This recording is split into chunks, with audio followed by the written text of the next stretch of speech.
Hi, I'm Kobe Dirk with Foundations News. Now you might be wondering why I'm by myself. That's because it's currently 2:30 in the morning and everybody else has left the studio. I'm here to always give you news. Now, what we're going to be doing today, or this morning, is giving you a rundown on the major events of the Foundations era. Starting us off with arguably the most impactful event in human history is the agricultural revolution. This gave us a reliable food source, and we didn't no longer had to rely on the animals, when animals were around. It also allowed us to stay in one place, which was it's huge for you. I mean, almost everything you can do, you can track back to the agricultural revolution, and this led to towns and villages popping up because again you could stay where you were. Now this led to economies. Previously it was just trading and stuff, but now you can have an actual economy based on a monetary system.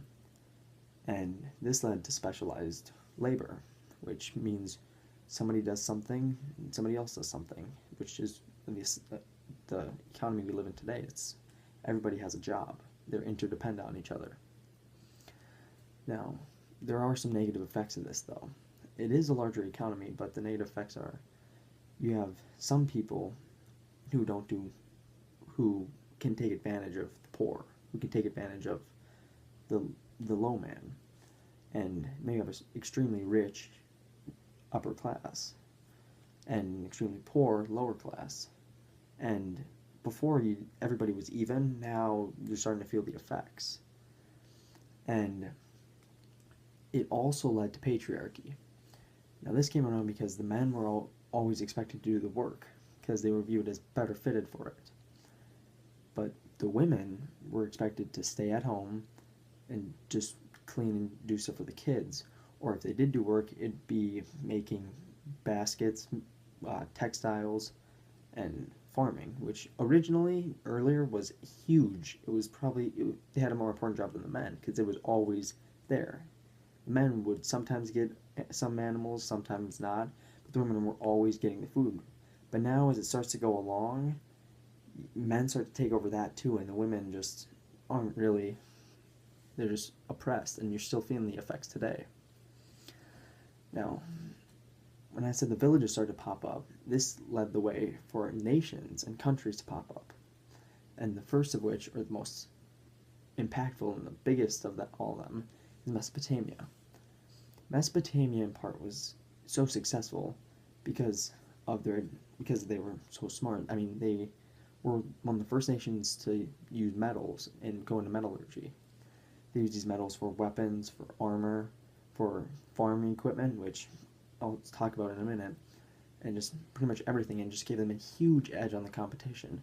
Now with the farm equipment, you have the wheelbarrow, you have the plow, you have the hoe, and now your agricultural production goes from here to here. It tenfolds. So you have the agricultural revolution, which booms human population. Then farm equipment just skyrockets it again. Now, also around this time, there was the Indo-European migrations, which is the people who were living in Europe, and they all spoke one language. It was a Proto-Indo-European language. They all decided they want to get out of there, and they left. They went to Russia, well, modern-day Russia, Asia, India, and they all left. Well, you get what I mean. And as they got separated, the language got isolated, and they grew together. This gave birth to many languages such as French, Portuguese, German, and English. Most languages are a form of an Indo-European language. So this was huge in human diversification. This is later, this around 1850, was the origins of the Shang dynasty, which is one of the biggest and earliest Chinese dynasties, and really paved the way for all Chinese dynasties to come. It set the standard of this is a Chinese dynasty. 50 years after that, you have the introduction of the Babylonian Empire in the Middle East. This was also huge because now it just sets the way for everything else. Around 400 years after that, you have the Trojan War in the Mediterranean, which is starting to show that countries are getting smarter. They want to attack each other. They want to see the resources, and this is just introducing. Like, we can still see how we're the same as we were back then, because it's starting to become more modern, basically. Around 300 years before that, though, so 1700 BCE, societies in Mesoamerica came to come around, which the Aztecs, the Mayans, the Incas, some of them before the others. But this was also huge because they were completely isolated from everybody else. They originally came over on the Bering Land Bridge, which was the land bridge between Russia and Alaska. But as the continents began to drift apart, that went away. Completely isolated. You don't get there until the Vikings go to Newfoundland. But even then, they don't meet the Mesoamericans. So the first real contact is with Christopher Columbus. And that came almost 2,000 years after this. So they start to grow, and they have their entire languages, completely isolated, new, different economy systems, different religions, different views on the world, different ideals, different economy. I already said economies. Different. I forgot what the last one was, but anyway. And you can. It just everybody's so diverse at this point. But as you start to move along, now you're getting to the point where humans start to get out of their comfort zone. We start to invade places, we start to explore places, and we start just moving around. You can see immigration goes up. Well, yes, immigration goes up. We start invading stuff such as in the 1600 BC to 1000 BC, you have the Aryans in the Aryan invasions of India.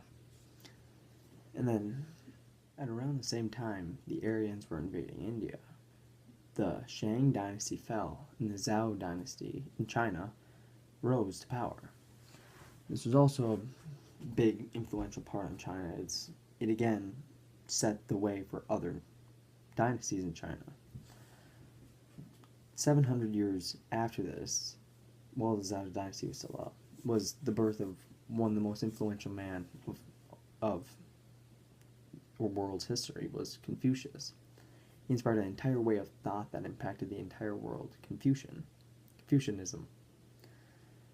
And what he did was taught peace and just everybody being okay with each other, not trying to kill each other, not trying to rip each other's throat out all the time.